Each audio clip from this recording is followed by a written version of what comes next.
everyone, so before we start out this quick video of books that made me cry, I just wanted to tell what's been happening because I haven't been posting for a while. So basically, there was a lockdown in the city, and then I came back to work, and I was also doing a course in performance lighting. So I got really busy with that, and I just couldn't sit down and come up with content for that long while. So I couldn't come up with the time to shoot, and hopefully I can get back to a little more reading. Now I haven't made much time for reading, so I couldn't update about anything, but I'll definitely try more this time. Alright, please go ahead and watch the video, and I shall disappear from you. Hello everyone, and welcome back to my channel. Today I have a emotional video for you, which is not very emotional. It's just me talking about books that made me cry, basically. So without any further ado, let's get started. So the first book that I'd like to talk about, which I don't own anymore, I gave it to a friend and they weren't loyal. They never gave it back, and I don't remember who it was. But anyway, the first book that I'd like to talk about is Tuesdays with Molly by Mitch Albom. This book was a fantastic book. It's about this relationship between Mitch Albom, the author himself, and his teacher, and this is actually based on his real story. The teacher is dying of a disease called ALS, where basically they start losing control over their muscles and their body, and eventually they become extremely immovable and they die of it. And the story, the relationship between the author and the teacher is a really beautiful one, where every Tuesday Mitch goes to visit Molly, the teacher, and he always learns some invaluable lesson from him, and basically that's the story. And the lessons that he teaches to Mitch, who was ungrateful in many ways and very grumpy in his life, and he learns to be grateful and kinder and more understanding and empathetic towards people from his teacher. And I remember really sobbing my eyes out with this story.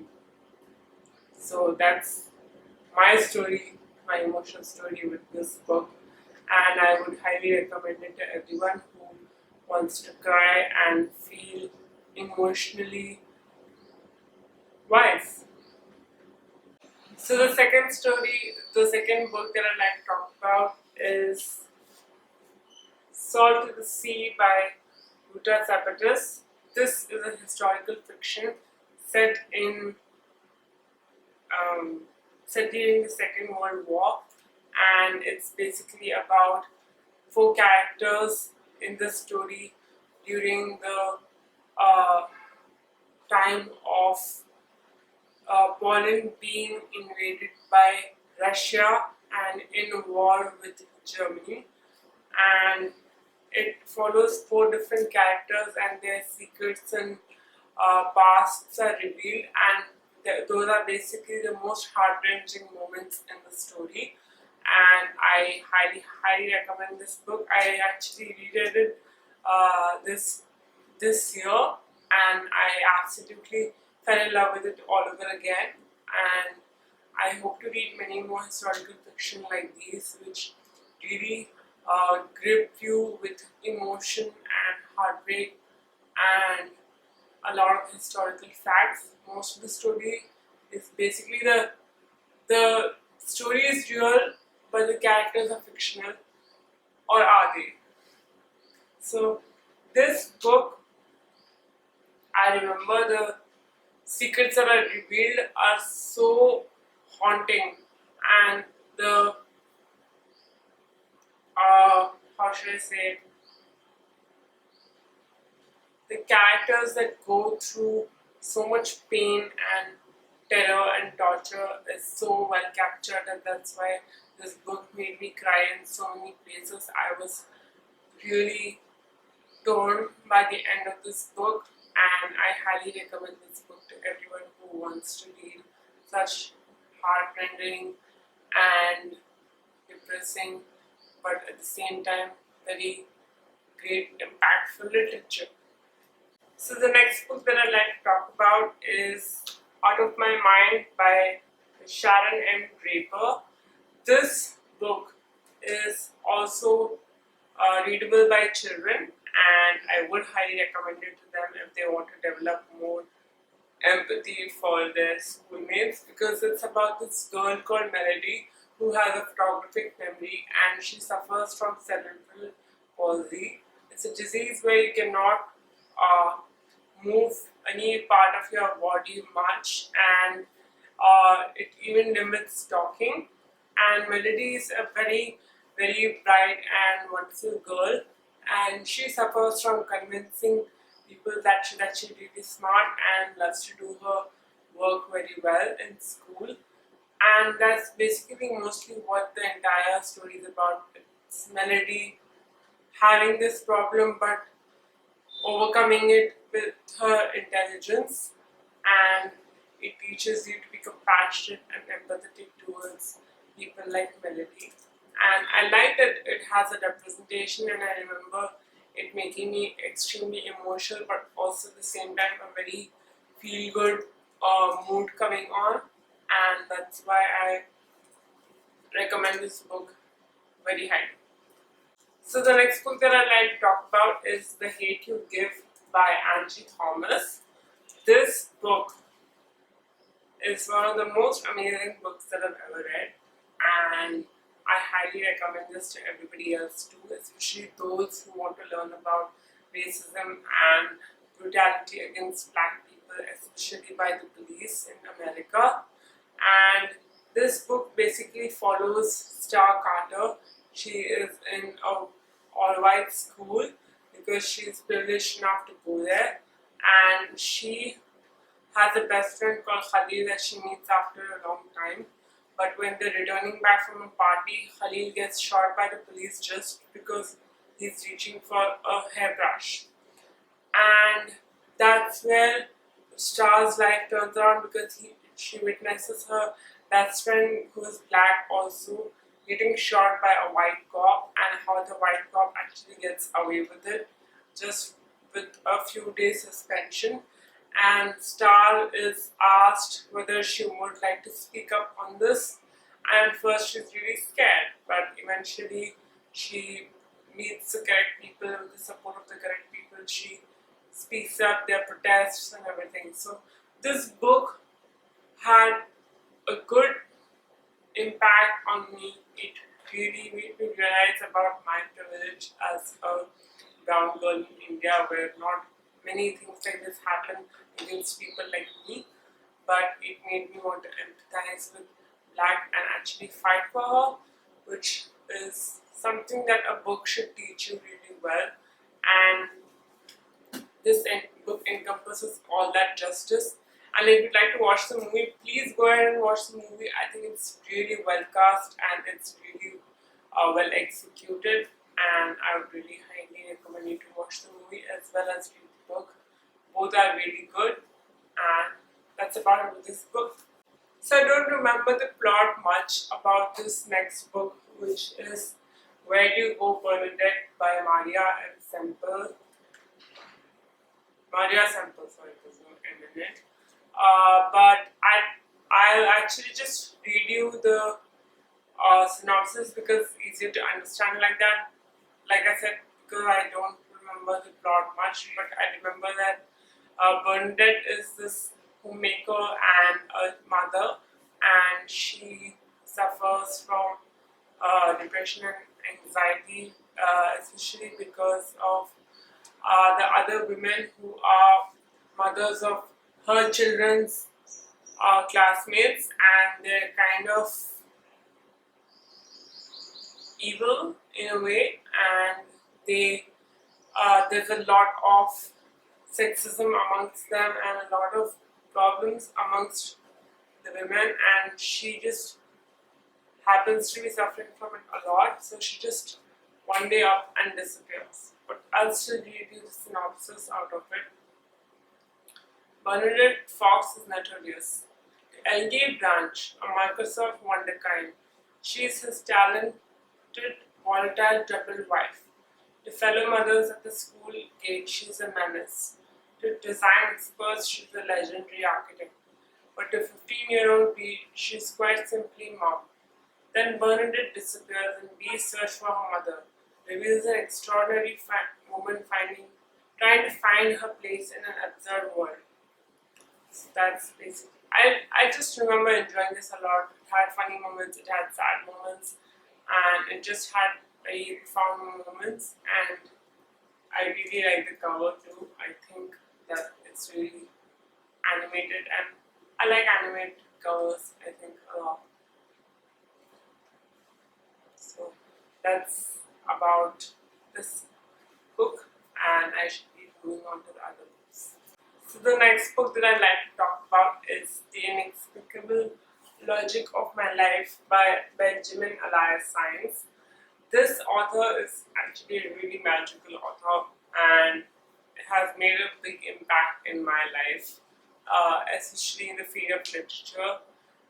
This book is basically about this boy called Sal, and he is orphaned at a young age but is adopted by a gay father, a father who is gay, and he basically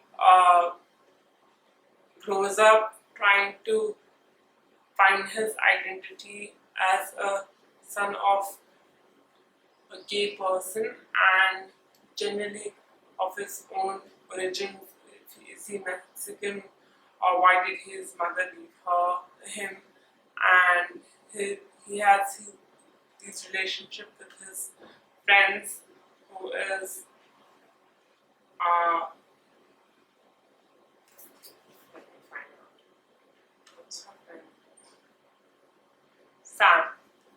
Yeah, his friend's name is Sam. So I'll read out the synopsis for this book too, so that you get a better idea, since I'm unable to tell you. Sal has always been certain of his place with his adoptive gay father and the loving Mexican American family. But now his own history unexpectedly haunts him, and life-altering events force him and his best friend Samantha to confront issues of faith, loss, and grief. Suddenly, Sal's throwing punches, questioning everything, and discovering that he no longer knows who he really is. But if Sal's not who he thought he was, who is he? So basically, it's a story about love, identity, and families lost and found. And I really remember enjoying this book, and maybe someday I'll even reread it. And along with that, I might as well introduce the same short. I'd like to also talk about Aristotle and Dante discovered the secrets of the universe. It's by the same author, who's Benjamin Elias. This book is about two boys called Dante and Ari, and they meet at a swimming pool where Dante meets Ari and tells him that he can teach him swimming. And from there, their relationship forms, and they're two different kind of people who just happen to have names like Aristotle and Dante, and that's basically the funniest part of the entire story. And they have really intellectual conversations between themselves. They're just 15, and they talk about pretentiousness, they talk about faith, talk about family, and they are really supportive families, and I really enjoyed seeing that in this book. And then something happens in between where Dante or Ari gets caught in a car accident. Basically, one of them goes to save the bird, and they get crashed by the car, and they end up in the hospital, and the other person is basically crying a lot. I just read this book a long time ago, and I have to read it. I'm so sorry for the confusion, but this book has been life-changing, and I would highly recommend both these books. Actually, these are beautiful books with really beautiful covers, and I want to read more from this author. So the next book that the next series that I'd like to talk about is the Mediator series by Meg Cabot. It's actually right here. This- These 6 books. I just felt too lazy to take it out of the bookshelf, so I'm talking this way. Um, this series, I remember I had a really amazing and emotional time with it. It's about this girl called Susanna who can touch and feel ghosts and even can see them, and she's a mediator because of that. And she falls in love with the ghost of the haunted place that she lives in called Jessie. I mean, that's the ghost name, and basically the entire story follows heartbreak and heart melt and funny moments and sweet moments, and I just remember enjoying it a lot as a teenager, and it made me cry at times too. And mostly it was just a feel good book, and that's why it made me cry, not because it was very sad or depressing. The next series that I'd like to talk about is the Galactus of Ardmore series by Nimra Roberts, and this is also one of the series which were really feel good series with a hint of magic and love, and basically two people coming together to solve a mystery. And it has 3 books, and each book has one male and female character. They're both named basically, and they come together to solve a mystery of some magical component. And I just read it such a long time ago that I again do not remember the plot very well. But I remember there was a pub, there was a lot of gardening involved, and it was really sweet, and it was set in Ireland, so a really beautiful atmosphere put together. And I just remember enjoying this series a lot, and I would recommend it if you're into magic and romance. So the last book series that I'd like to talk about, I know I've included at least 3 series here, but they're just so important to me that I have to include it. This is the Throne of Glass series. I just recently finished the last book in the Throne of Glass series, which is Kingdom of Ash. But that's not the only book that made me cry. It was, in fact, from the beginning to the end, that a lot of moments in the book, like war moments, deaths, emotional scenes, and a lot of friendships that made me cry. Basically, certain moments in friendships where they've returned from war and they're just in touch with each other, and then lovers meeting again after surviving a certain incident. So these are some of the moments in the entire book that have really made me emotional, and it was just such a roller coaster of a series for me. And I just finished it and I sobbed my eyes out. So this is also one of the series. It has magic. It's basically about this girl who is an assassin. Her name is Selena, and uh, she's taking part in a contest for being the king's personal assassin, and she's killed his enemies basically. And the king himself is quite evil. And slowly, throughout the series, she grows to find that she has a certain history in her family, and she is uh, actually really powerful, and she finds out many secrets, and she becomes a really great hero by the end of the book. And that's basically what the series is about. So I recommend all these books if you're into really good friendships and everything. But I'd also like to recommend a lot of Cassandra Clare's books too if you're into things that really make you cry and you like that kind of feeling. I recommend the Infernal Devices too by Cassandra Clare. So thank you very much for joining me today. I had a great time while talking to you about which books made me extremely emotional and made me cry. And Thank you very much. Bye bye.